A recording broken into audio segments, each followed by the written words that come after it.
Another 2019 catch-up, Ma, stars Octavia Spencer as this lonely woman who begins inviting a small group of high school teenagers over to her house so that they can use her basement as their own little hangout place, primarily for smoking and drinking. And this basement becomes a bit of a secret hangout for many of the people who go to this high school. And because things don't normally stay sane in this kind of story, soon things are revealed about the woman's backstory, and even horrible things eventually start to happen. I wanted to see this film when it was in theaters, mainly because of Octavia Spencer, and since it was marketed as more of a horror thriller kind of film, and I was interested in seeing how Spencer would do in this genre, because aside from one-note roles in other horror films, she had never really led a horror film before, especially as somebody this crazy. So it felt like a way that she was trying to branch out and kind of get away from her her comfort zone, which I thought was actually kind of cool. But I was also hesitant to see this because Ma was only the second film in 2019 that I was aware of that took this talented, well-known actress and put them in a role of a sort of creepy stalker of sorts. And the first one was Greta, which starred Isabelle Huppert, and because it had just come out like maybe 3 weeks prior to Ma, if I remember correctly, it definitely clouded my thought process going in. And now I still haven't seen Greta, mainly because when it was coming through I was a bit too busy to actually go see it, and then by the time that Ma came out I was already doing other things, so then I just pretty much skipped it altogether. But before seeing Ma, I was actually spoiled to what happens in regards to Greta, so I was basically expecting more of the same in ancillary terms.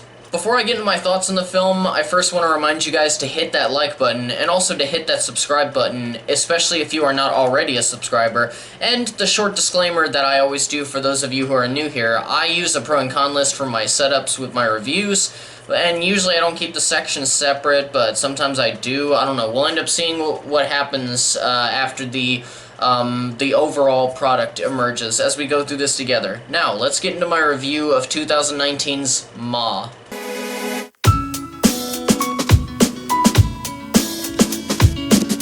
There are issues with the script that make it feel less like a finished script and more like an early draft. Like, this is like draft 2 or 3, but it's not really there just yet. And there's a few reasons for that. There are many times where these main teenagers, which is like a small group of like 5 or 6 of them, and, you know, there's just a few moments where they could just end everything and basically end the movie.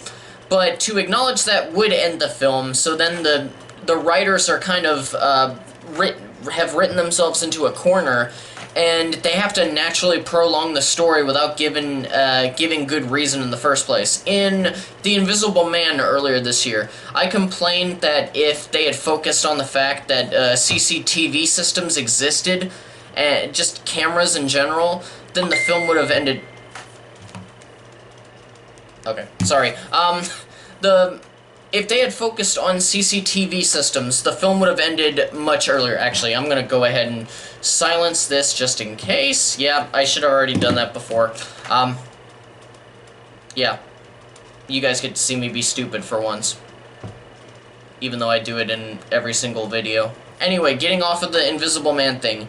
For this film, if these teens would have remembered that they had cell phones on their persons, the film would have ended much earlier. The friendship between Spencer's character Ma and the teenagers is portrayed in this awkward and strange way, but of course they kind of like her, but then they, you know, they get away with a lot of stuff because of her, so that's one of the reasons why, and plus she enables their behavior to a degree.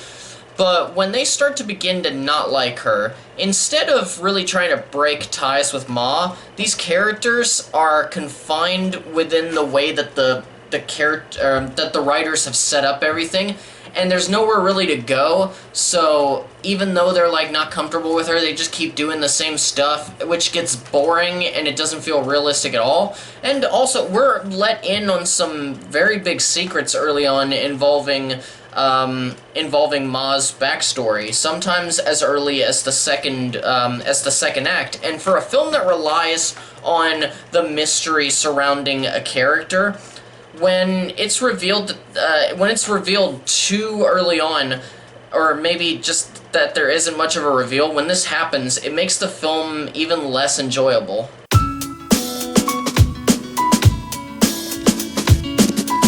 The acting and interactions of anyone who's not Octavia Spencer in this film is extremely awkward, and no one ever really feels realistic. And I have to say that again.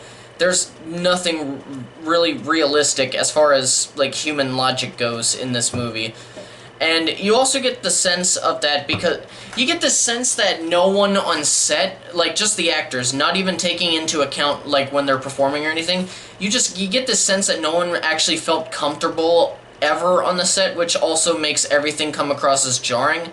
And going back to the script just a little bit, a lot of this is just another way to show that the writers had no idea how to write children, but because they are the worst offenders in this, and a lot of times it was just because the teenagers that aren't focused on a lot, the ones that are in the background at these parties in the basement, they don't look like they know what they're doing. They're not given very good direction, so they're just like standing there like pretending to kind of dance, and anytime somebody was doing like a keg stand, they'd just be like, yeah.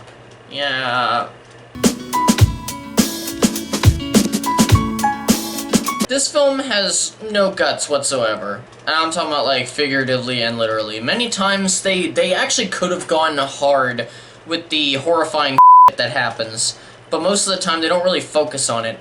This film has an R rating that's mostly because a bunch of people say f*** a lot. And the violence and scares feel oddly PG-13, and sometimes even PG when you really look at it.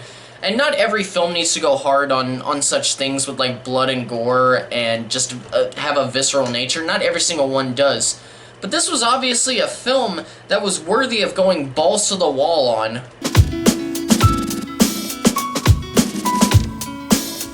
But Octavia Spencer is the lone shining aspect in this film. She knows how to play this for fun rather than just be over serious all the time. And she actually treats this like a performance suitable for a B movie, which this really should be, while the rest of the film obviously wasn't treated that way. Her performance and how she tackled it kind of reminded me of Dennis Quaid in The Intruder, where Dennis Quaid ended up playing another type of creepy stalker type. And he was the shining aspect in that film as well because he treated it like it was a B-movie performance. And in these types of films, those actors who know that this is the best way that you can get the most out of your performance in that kind of film, it just truly shows how in touch they are with their craft. So it was nice to see that happening in this film, even though that was really the only reason to watch the movie in the long run. Ma is just a cringe fest redeemed solely by an over-the-top lead performance, but I have to say, just rewatching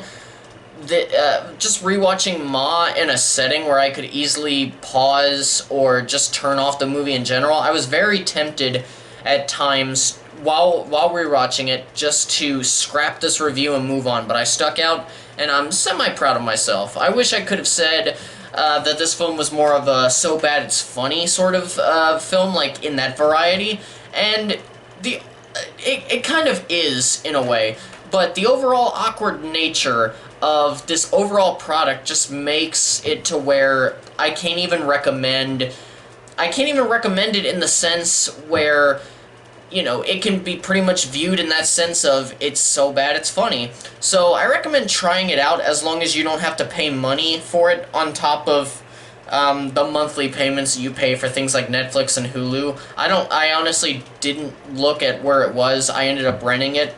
That was probably a bad idea, but anyway. Anyway, just do that. Make sure that you find it on a streaming service, and then just try seeing if you can watch it in a way where it just feels like an unintentionally funny movie to you, and that's the only way I can see that working out. But with that, my review, it ends here. thank you guys so much for watching. I hope you enjoyed this video. Once again, don't forget to hit that like button, and also hit that subscribe button, especially if you haven't hit that subscribe button yet. And as always, farewell until the next video, all of you casual moviegoers and movie fans alike, and keep on being awesome.